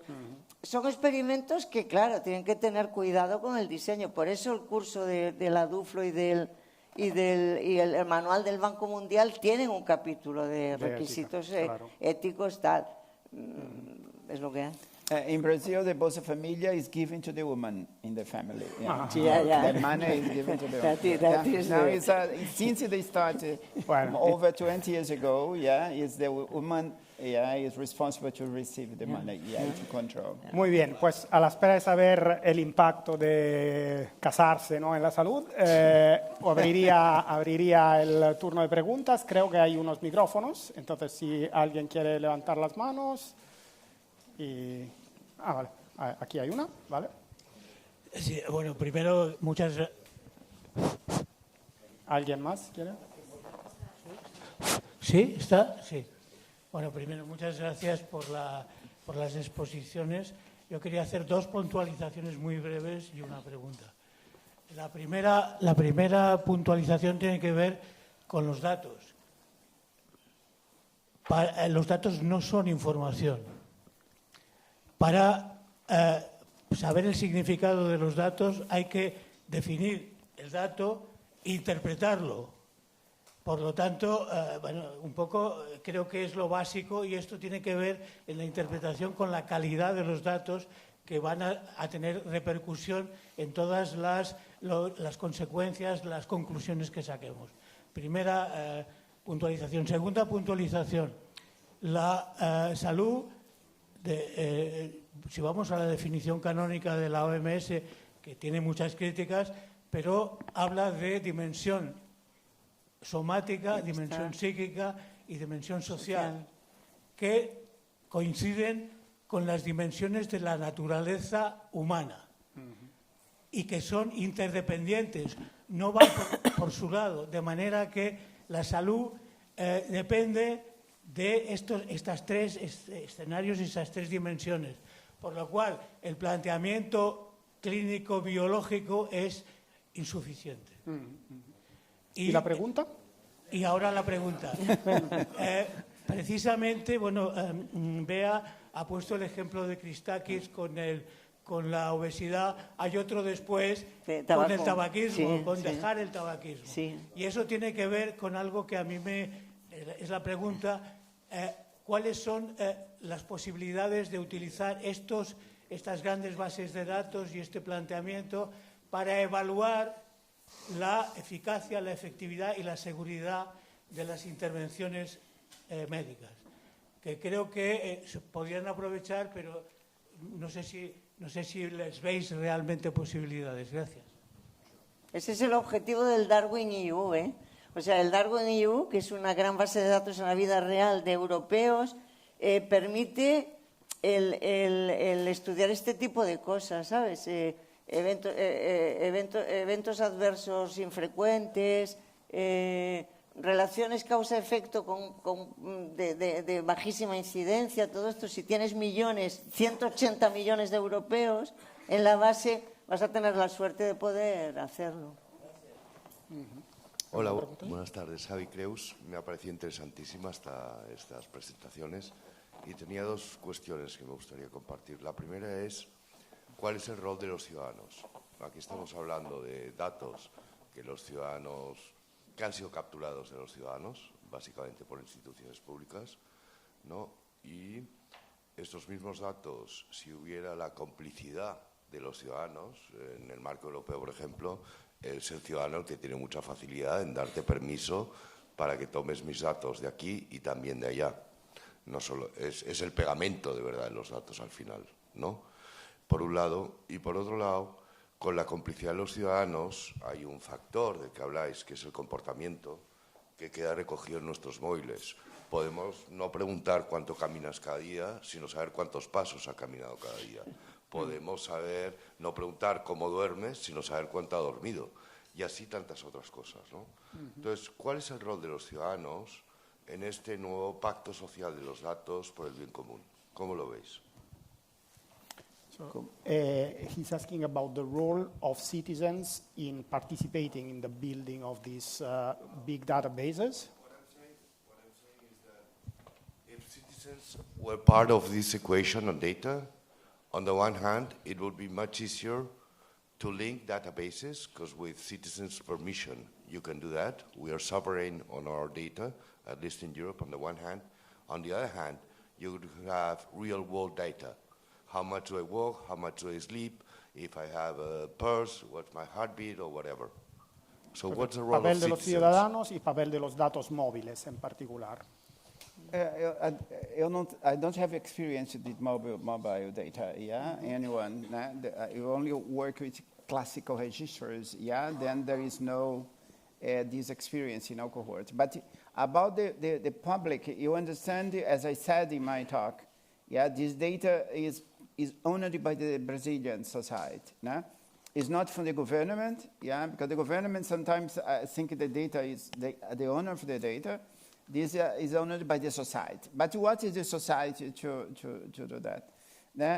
Then in our experience, what you try is to have consents, yeah, from all the legal and the ethical consents and supervision, yeah. And by other side, you have the public represented by people from the administration, yeah, policymakers and the others, and the people from leadership from different communities, yeah. For example, you have in some of our projects indigenous, representatives of the indigenous community, of the black community, yeah, that they have access to that, yeah. And in the last minute, you are trying to develop some question together, yeah. For example, there is a group of black people in Brazil called quilombolas. Quilombola is a group of the black population that was enslaved, and in the 19th century they start to live in the inner areas and then create a community that exists until now. And it was, you produced for them recently the first diagnostic of the health situation of this population that do not exist before. This was done in interaction with the group. Then is the effort that you try to put the data as a common good, one thing that it can be accessible, can be, and also supervised by this community, that you're not doing any bad thing with this data. That is really the most important thing, and also that this data can be useful to answer a question that they don't have answered before. Yo quería añadir una cosa, que es que los ciudadanos serán más proclives a dar sus datos para el bien común si confían en los gobernantes, si confían en el buen gobierno. Por eso no es por casualidad que en los países nórdicos, Noruega, Suecia, tengan desde hace tiempo esas bases de datos poblacionales de salud y que en España no las tengamos, ¿no? Los datos móviles son súper útiles para la salud. Con el consentimiento de los pacientes hay proyectos. Yo estaba en el comité científico de uno europeo de monitorizar a distancia pues, a pacientes que habían tenido un infarto y que se les sigue el movimiento, las pulsaciones, no sé qué. Es el electro a distancia, si en un momento salta una alarma y una enfermera automáticamente que... Y esto es muy bueno para la salud, ¿no? En cambio, te voy a poner el ejemplo contrario, el fiasco del radar COVID. El radar COVID fue un software que tuvimos en España, el invento que funcionaba muy bien en Taiwán, donde no les importaba la intimidad. Aquí lo bajamos poquísimo la app y detectó, si calculas el coste-efectividad, que por caso detectado, pues, Dios mío. Entonces, una historia de un éxito y una historia de un fracaso. Sí. Con datos móviles. Sí, también hubo el caso de los estudios de movilidad durante la pandemia con datos móviles que permitieron valorar el impacto del confinamiento, pero a la vez hubo el radar COVID. Es decir, que a veces esto de los móviles es un poco ambivalente, ¿no? Sí. También como ahí de por medio hay middlemen, que son las empresas, intermediarias, a veces es un problema. Vale, si hay más preguntas de otra gente, le daría la prioridad a otra persona y luego igual volvemos. Bueno, sí, una pregunta que ha surgido a raíz de la intervención de Mauricio, pero igual la respuesta la tiene Beatriz, no lo sé, ¿no? Es sobre he querido entender que en las enfermedades minoritarias era un reto el interpretar los datos en grandes bases de datos, cuando intuitivamente el hecho de agregar millones de datos, por ejemplo, de europeos, haría que se agregasen más datos de enfermedades raras que facilitasen la investigación. Sí. No sé si lo o sea, si sigue siendo un obstáculo o la respuesta está en el triángulo este de las explicaciones y los efectos sociales. Digamos que si no hay metodologías para investigar estas enfermedades raras o efectos sociales agregados de esos datos, es el problema. No sé si podría ayudar, porque parecería que la investigación de Big Data es una esperanza para las enfermedades raras. The question is about why you said that rare diseases are difficult to study with this data, while one would think the other way around. When you study population at the population level, if the event is very rare, it's very difficult to explain, because you don't have a sufficient number. It's necessary data to explain something, If you don't have sufficient numbers, for example, an event that occurs in 1% of the population, like this one that I told at the end, if you have 10,000 people, 1% is 10 cases, With 10 cases, you don't have any capacity to do any inference about the occurrence, But you have 10 million, You have 10,000 cases, of the same event. Then you start in another different dimension, to start that problem, Is that I'm talking about, Is really the rare events, it's difficult to be seen, It is very common in clinical practices, For example, the doctor see the patient, but something that happened 1% in this patient or later, in general, is not visible, because it's so rare that it's not perceived, An event needs to be more frequent to be visible. And then to use this big data, make it possible to have sufficient numbers, to do interpretation, to analyze it, to see things. For example, chikungunya, you now understand the mortality or the cycle of mortality because you have thousands of cases of chikungunya, and you have all the mortality data linked with these cases, then it was possible to start that, But with few cases, it was not possible to do that. Is in the sense that I'm talking about. Okay. Vale, dos preguntas más, una aquí y luego aquí. Ya está la respuesta, entonces queda esta y luego ya cerramos. Gracias a los dos por las contribuciones. Un comentario y después una pregunta a los dos desde la experiencia que habéis explicado. El comentario es que no perdamos de vista que hay un cierto concepto que se ha ido construyendo de salud pública de precisión, de la misma manera, y que debería incorporar la medicina de precisión entre las distintas capas. Entonces, creo que este es un concepto que probablemente tenemos que explorar más a fondo para que se entienda un poco lo que hay detrás.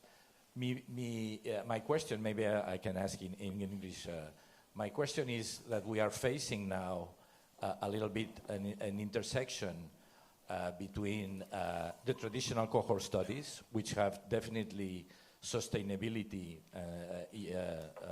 challenges, because cohort studies and primary care data is very expensive to collect, and especially if you want to ensure the continuity of this in competition, I would say, with somehow large efforts at the national level or at the European level, like the European health data space for secondary use. And I would like to know from the Brazilian perspective, how is this interacting? In other words, is this the end of a little bit primary research or primary data cohorts compared to large-scale studies based on secondary data use? And un poco tener el mismo feedback desde la visión que tienes tú de Europa, en el cual el espacio europeo de datos probablemente va a cambiar mucho las reglas, y a la vez donde tenemos, tú lo has dicho, retos como Impact, que habrá que asegurar, cuya continuidad habrá que asegurar, y probablemente esto quiere decir también un esfuerzo de la comunidad científica, pero también de los financiadores y de los policy makers para asegurar esto en un contexto que ya sabemos que es incierto. Y perdón por la extensión. I can say not at all. Yeah, it's not the end of anything. I think it's as I'm talking. Yeah, I think it's a moment of confluence. Yeah, of it. You have two explanatory systems that need to put together. Yeah, and complementary. For example, you are developing now a concrete experience on that. You have all the Zika cases. Zika was a virus that a case, if infected during pregnancy, causes a lot of disruption in the process of embryogenesis, and you have a huge effect on child. And then you have all the cases of Zika in Brazil, in our cohort. What you're doing is work with friends or colleagues from Brazil that develop real cohorts, traditional cohorts, and you are trying to put together these two environments, because they are very capable to produce a lot of mechanistic, a lot of things that are very important, that you are not capable to produce, and you are capable to produce other things, for example, detailed data on mortality, on things, that you have been producing on Zika. You are trying now to think this in terms of in terms of the philosophy of knowledge, or epistemologically, how the two methods, interact and complement each other. My view is more complementary, than substitute. Because no one substitute anyone. At least that you have in the future a health system that collects all the biological data that is collecting research. But this is near impossible nowadays. Then I think it's more complementary than other thing. A ver, yo...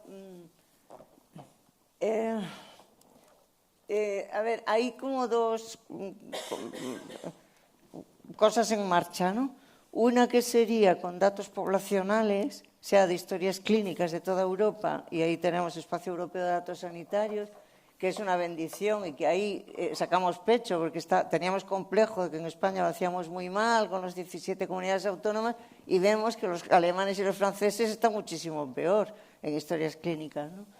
Y entonces, datos poblacionales, eso, o lo que hace la IREF, que es impresionante, uniendo datos, que ahora también mete datos de sanidad. Ha metido el CMBD en el estudio de mutualismo administrativo y ha estudiado 400 millones de registros. Y entonces tenemos información que antes era imposible de conseguir.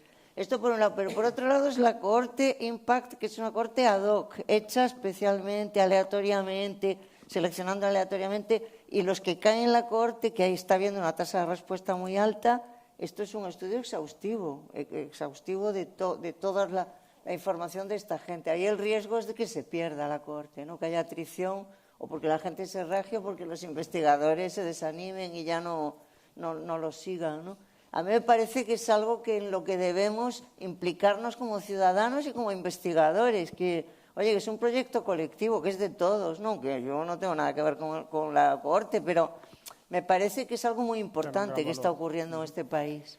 Estamos encima del tiempo, ahora se ha animado mucha gente. Os rogaría de hacer las 3 intervenciones juntas y luego tenemos que cerrar. Quería simplemente lanzar una conexión con la sesión del otro día a la que estabais algunas personas presentes.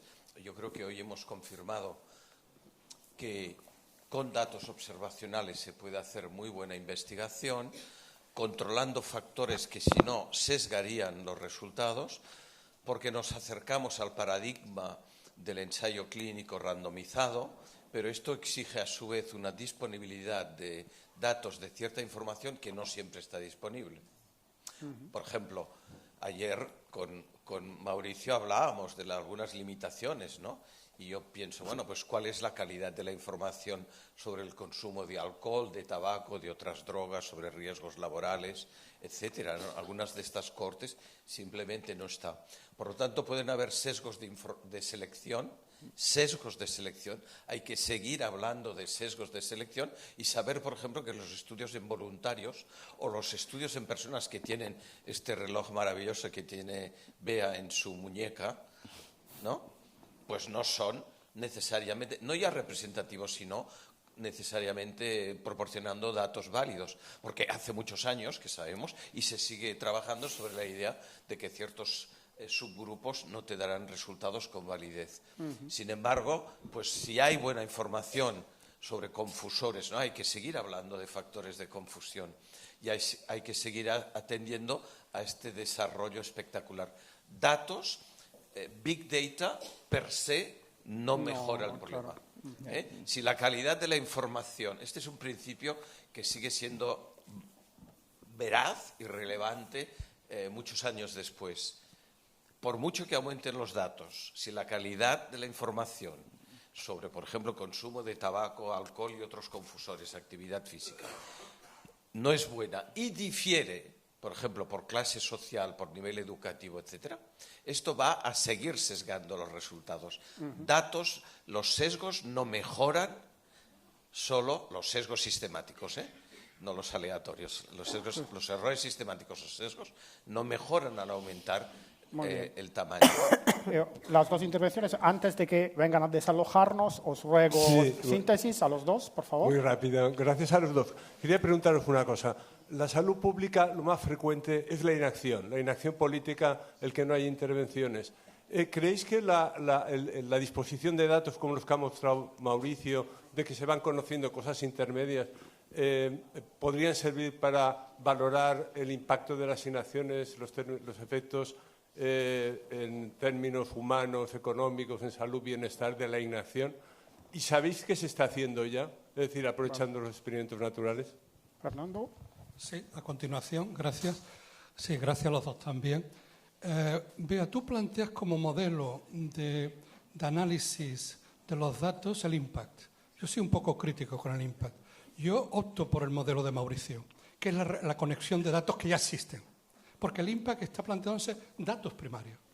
Pero son 2 modelos diferentes, no tienen por qué competir, pero hay ventajas e inconvenientes en ambos. El modelo nórdico es el modelo de Mauricio. Sí. Es el de utilizar los datos que ya tenemos. Sí. Entonces, ¿qué pensáis?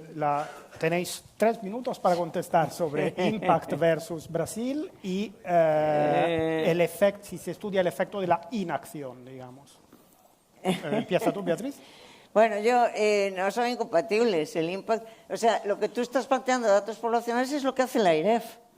La IREF tiene una unidad de evaluación con datos poblacionales brutal y sabemos muchas cosas gracias a eso, a ese enlace de registros poblacionales. Por ejemplo, sobre la IT, algo nuevo que todavía no ha salido y se va a publicar el mes que viene. Bueno, tú lo sabes, que eres pero eso no es incompatible con una cohorte ad hoc seleccionada aleatoriamente que además une a la gente de primaria y que además las motiva. A mí me parece que es uno... Si yo volviera a nacer, ya está, me metería en el impact. Inacción, are you studying the effect of not acting through this data? Or is it being studied in this area of research? No, it's difficult. Because look, there is